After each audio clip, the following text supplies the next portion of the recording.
C'est pas croyable. Avant de rêver de l'Amérique, frère, écoute ceci.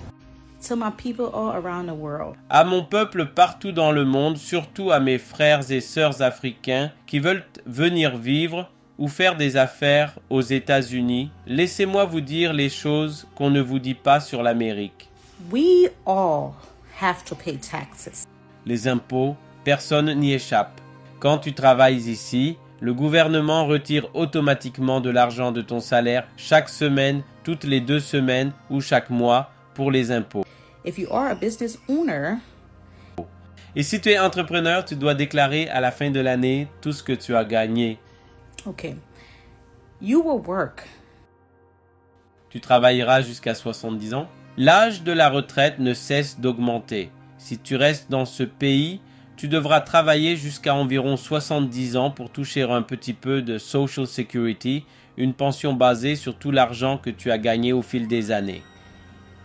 The cost of living in the whole 50 states, it is hard. Le coût de la vie est très élevé. Dans les 50 États, la vie coûte cher. Le loyer peut être de 1500 $, 2000 $, voire 3000 $ et cela ne comprend ni l'eau, ni le gaz, ni l'électricité, juste le logement. So you have people, majority of the people in this country, they work about 80 hours. La plupart des gens travaillent à 40 heures par semaine, certains jusqu'à 80 heures toutes les 2 semaines. So can you imagine you working 30 hours to 40 hours a week? Imagine, tu gagnes 2000 $ par mois, ton loyer te coûte 1500 $. Que te reste-t-il? Les États-Unis sont un pays entreprise, pas un pays fait pour que les gens survivent facilement, sauf si tu es millionnaire. You want to be in this country and have somebody by your side. Avoir un partenaire est presque une nécessité. Ici, mieux vaut ne pas être seul. Si tu penses pouvoir venir seul et juste travailler dur, sache que beaucoup meurent à leur travail, épuisés en essayant simplement de mieux vivre. Ne crois pas aux mensonges. La vérité, c'est que la majorité des gens s'épuisent à force de travailler sans arrêt. À la fin de l'année, on parle souvent des retours d'impôts. Ce remboursement dépend de ce que tu as gagné. Ceux qui reçoivent le plus d'argent à la fin de l'année sont souvent ceux qui ont gagné peu pendant l'année ou ceux qui ont plusieurs enfants, appelés dépendants, qu'ils peuvent déclarer. America does not give free health insurance out. L'assurance santé n'est pas gratuite. Aux États-Unis, il n'y a pas d'assurance santé gratuite. Tu dois l'avoir via ton travail ou via le gouvernement, selon ton revenu. Même en cas d'urgence, si tu vas à l'hôpital, on te soigne, mais tu recevras la facture plus tard et tu devras la payer. Sinon, elle ira sur ton dossier de crédit. They don't tell you, all you guys see is the good things here, the working here. Yes, job is here. Les jobs sous la table? Oui, il y a beaucoup de travail ici, même sans papier. Tu peux être payé sous la table, c'est-à-dire sans déclaration. Et si tu es venu illégalement, tu peux te marier avec un citoyen et régulariser ta situation, mais ça dépend de vous deux. Take it from me. If you want a better life for yourself, Si vous voulez une meilleure vie pour vous-même, quand vous venez dans ce pays, travaillez. Et peu importe le pays d'où vous venez, retournez chez vous, construisez votre maison et votre famille et partez d'ici. Sinon, j'ai des gens avec qui je travaille, des patients qui travaillent dans des hôpitaux ou des maisons de retraite. Ces gens ont 80, 50, 60 ans et ils travaillent encore parce qu'ils n'ont pas gagné assez d'argent pour partir à la retraite. Et quand ils prennent leur retraite et reçoivent un peu d'argent, parfois seulement 3000 $ par mois.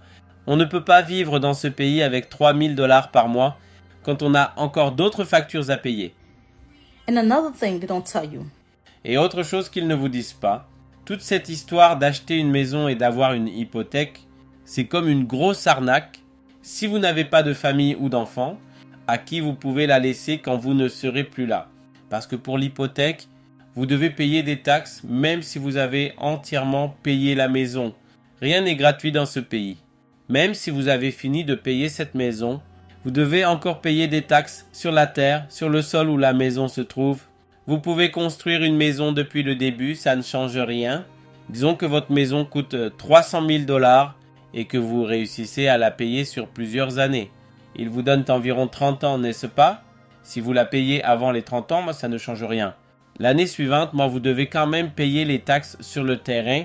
Rien n'appartient à personne dans ce pays. Rien. Même la voiture que vous conduisez, vous pouvez l'acheter en espèces, ça ne change rien.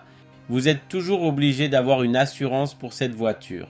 Si vous sortez sans assurance, la police peut vous donner une amende, ou si vous heurtez la voiture de quelqu'un, vous êtes responsable de la payer. Et parfois, la police peut confisquer votre voiture si elle vous arrête sans assurance. Ils la gardent dans un dépôt jusqu'à ce que vous reveniez avec une preuve d'assurance. Personne ne possède rien ici. Est-ce vraiment ce que vous voulez pour vous-même? Je dis juste, est-ce que c'est ce que vous voulez pour vous-même? Et à ceux qui sont dans ma messagerie et qui disent « Oh, retourne dans ton pays, retourne dans ton pays ». On est tous esclaves ici, ma chère. On est des esclaves.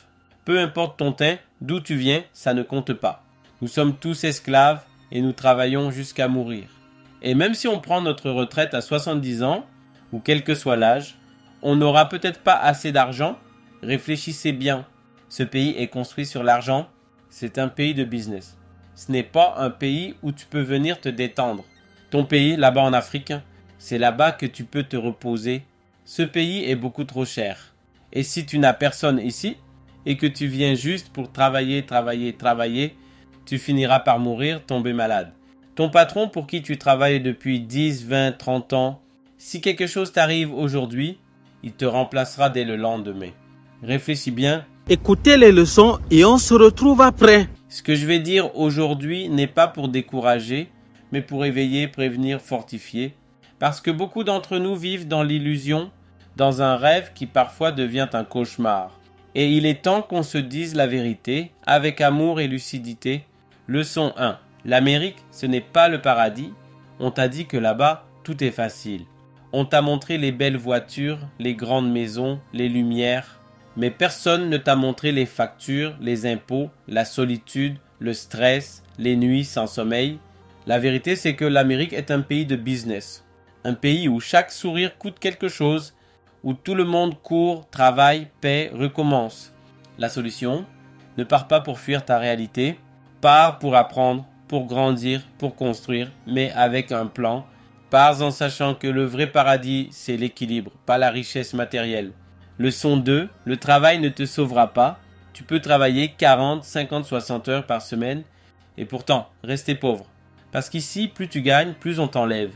L'État prend ses taxes, le loyer prend le reste et à la fin du mois, tu respires à peine. Tu te rends compte que tu survis, tu ne vis pas. La solution? Utilise ton travail comme un outil, pas comme une prison. Travaille pour un but clair, économiser, investir, préparer ton retour ou bâtir un projet qui t'appartient. Ne laisse pas ton travail te voler ta santé, ta foi et ton âme. Leçon 3, rien n'est gratuit ici. Aux États-Unis, même respirer coûte cher. Tu payes pour te loger, pour te soigner, pour conduire, pour étudier, pour vieillir. Même la mort coûte de l'argent. Et le plus triste, c'est que rien ne t'appartient vraiment. Même si tu achètes ta maison, tu payes encore des taxes. Même ta voiture payée cash doit être assurée sans arrêt. La solution? Ne te fais pas piéger par la façade du tout est possible. Apprends à vivre simplement, à économiser et surtout à investir intelligemment dans des choses qui te serviront à long terme. Ta santé, ton éducation, ton savoir-faire et ton chez-toi en Afrique. Leçon 4. Ici, sans partenaire, tu te noies. L'Amérique, ce n'est pas un endroit pour être seul. Ici, chacun se bat pour respirer. Sans un partenaire, un ami, un frère, tu finis isolé, épuisé, brisé moralement. La solution? Entoure-toi de gens vrais.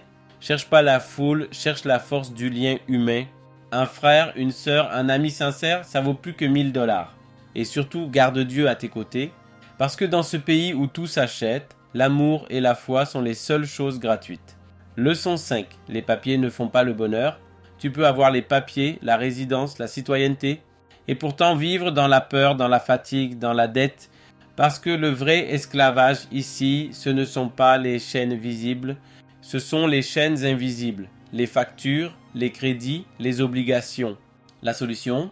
Ne cours pas après les papiers, cours après ta liberté financière, émotionnelle et spirituelle. Sois en règle, oui, mais ne deviens pas prisonnier du système. Apprends à créer ta propre valeur, pas à dépendre du gouvernement. Leçon 6. L'Amérique te donne, mais te reprend. Tu peux gagner beaucoup, mais tu dépenseras encore plus. Tu peux construire une vie ici, mais si tu tombes malade, tout peut s'effondrer. Tu peux être au top aujourd'hui, et demain sans emploi, sans couverture, sans espoir. La solution? Bâtis ta vie sur des fondations solides. Crée quelque chose qui ne dépend pas du système. Une compétence, un business, une maison chez toi. Sois intentionnel. Chaque dollar doit servir ton futur, pas ton confort du moment. Leçon 7. Le retour aux racines n'est pas un échec. Beaucoup pensent que rentrer au pays, c'est échouer, mais en réalité, c'est une victoire. C'est avoir compris que le vrai succès, ce n'est pas vivre à New York, à Atlanta ou à Los Angeles, c'est vivre en paix, entouré, libre, utile. La solution? Si tu as appris ici, ramène ce savoir chez toi. Fais profiter ton peuple, ton quartier, ta famille. L'Afrique a besoin de ceux qui ont vu le monde, mais qui ont gardé leur cœur intact. Leçon 8. Ne crois pas tout ce que tu vois. Sur les réseaux, tout le monde sourit. Mais derrière ces sourires, il y a des dettes, des pleurs, des heures supplémentaires. Tu vois les lumières, mais tu ne vois pas les factures. Tu vois la voiture, mais pas le crédit qui l'accompagne. Tu vois la photo, mais pas la dépression derrière. La solution? Ne compare jamais ta vie à une image. Construis ton histoire à ton rythme, dans ta vérité. Et quand tu réussis, montre aussi le chemin, pas juste le résultat. Leçon 9. La vraie richesse, c'est le temps et la paix. Tu peux avoir l'argent, la voiture, la maison, mais si tu n'as pas la paix du cœur, tu es pauvre. L'Amérique t'apprend à courir, mais rarement à vivre. Et beaucoup finissent riches en apparence, mais vides à l'intérieur. La solution? Redonne du sens à ta vie. Mets la paix avant le prestige. Mets la santé avant la performance. Cherche la liberté, pas la gloire. Parce que la vraie réussite, c'est quand ton âme respire. Leçon 10. Ton avenir est entre tes mains. Mon frère, ma sœur, écoute-moi bien. Tu n'es pas condamné à souffrir. Tu n'es pas né pour être esclave d'un système. Tu es né pour créer, inspirer, transmettre. Que tu sois au pays, en route pour partir ou déjà là-bas, tu as encore le choix. Le choix de te relever, de penser différemment, de bâtir ta liberté à ta manière. La solution? Forme-toi, apprends un métier, une compétence, un savoir-faire. Investis dans ton esprit, dans ta foi, dans ton peuple. Fais partie de cette génération qui ouvre les yeux et qui comprend que le vrai rêve, c'est de vivre debout, pas de survivre à genoux. Mes frères, mes sœurs, l'Amérique n'est pas mauvaise, mais elle n'est pas faite pour ceux qui dorment. C'est une machine, et dans cette machine, si tu ne réfléchis pas, tu te fais broyer. Alors lève-toi, réfléchis, planifie, travaille, mais avec